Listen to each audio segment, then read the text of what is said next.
নমস্কার, সকলে কেমন আছেন? আশা করি সকলে ভালো আছেন আর আমিও ভালো আছি। কালকের ভিডিওটা আজকে আমি এডিটিং করলাম। বাবা, ভাই আর আমার স্যার মাছ ধর ছোট্ট একটা ঘের, ওই কারণে আর কোনো লোক নেয়নি বাবা। আর এই যে গলদা চিংড়িগুলো দেখেন কত সুন্দর দেখা যাচ্ছে। বাবাকে আমি বললাম, বাবা একটু উঁচু করে ধরো তো তুমি, গলদা চিংড়ি যেন আরো সুন্দর দেখা যায়। গলদা চিংড়িগুলো কাদা খাইছিল অনেক, তাই বাবা এগুলো জলে নিয়ে বাবা দাঁড়িয়ে আছে। এই মাছগুলোতে অনেক টাকা আর অনেক বেশি দামেও বিক্রয় হয়। অন্য মাছের থেকে বাবা এই মাছগুলো আগে তুলে নিয়েছে, নিয়ে ভালোভাবে পরিষ্কার করে নিচ্ছে। একটা মজার গল্প শুনবেন আপনারা? তাহলে শুনতে থাকুন। আমার ভাই আর স্যার বললো 4,000 টাকা দিয়ে বাবার ওই ঘেরটা নিবে। তারপরে বলল, তেলের টাকাটা তোমাকে দেবো বাবা, তারপরে যা টাকা হবে আমাদের দিবা। গলদা চিংড়ি অনেক বেশি পড়ায় ভাই বলল, বাবা তোমাকে 6,000 টাকা দেবো। গলদা চিংড়ি তো তার থেকেই বেশি বিক্রয় হবে, বলতে গেলে কেজিতে 1,000 করে।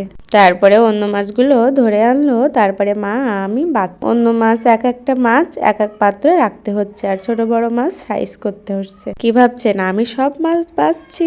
আমি কিন্তু বাছছি না, জাস্ট ক্যামেরাটা অন করে একটু ভাব দিচ্ছিলাম আর আপনাদের একটু মাছ দেখাচ্ছিলাম। দেখেন মাছগুলো আসলে অনেক সুন্দর দেখা যাচ্ছে।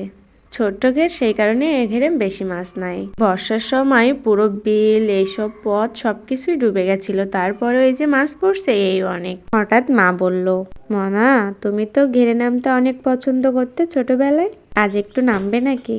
আর ভাই এই যে পুঁটি মাছ নিয়ে দাঁড়িয়ে আছে।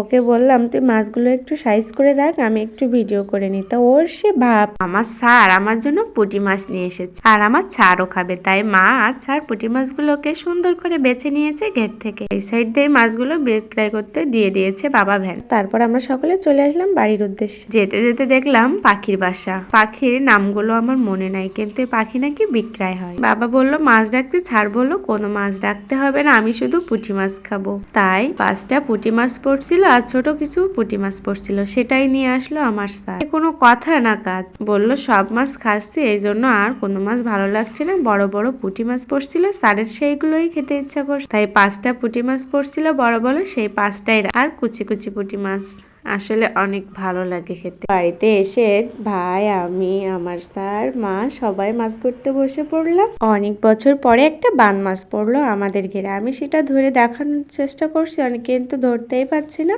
শেষ পর্যন্ত হাতে একটা পলিথিন নিলাম, নিয়ে তারপর সেটাকে ধরেই ছাড়লাম। তার ভিতরে ভাই সবাইকে ক্যামেরা বন্দি করছিল, আর এই যে শেষমেশ মাই কাটলো মাছ সব। আমি শুধু বসে বসে দেখছিলাম।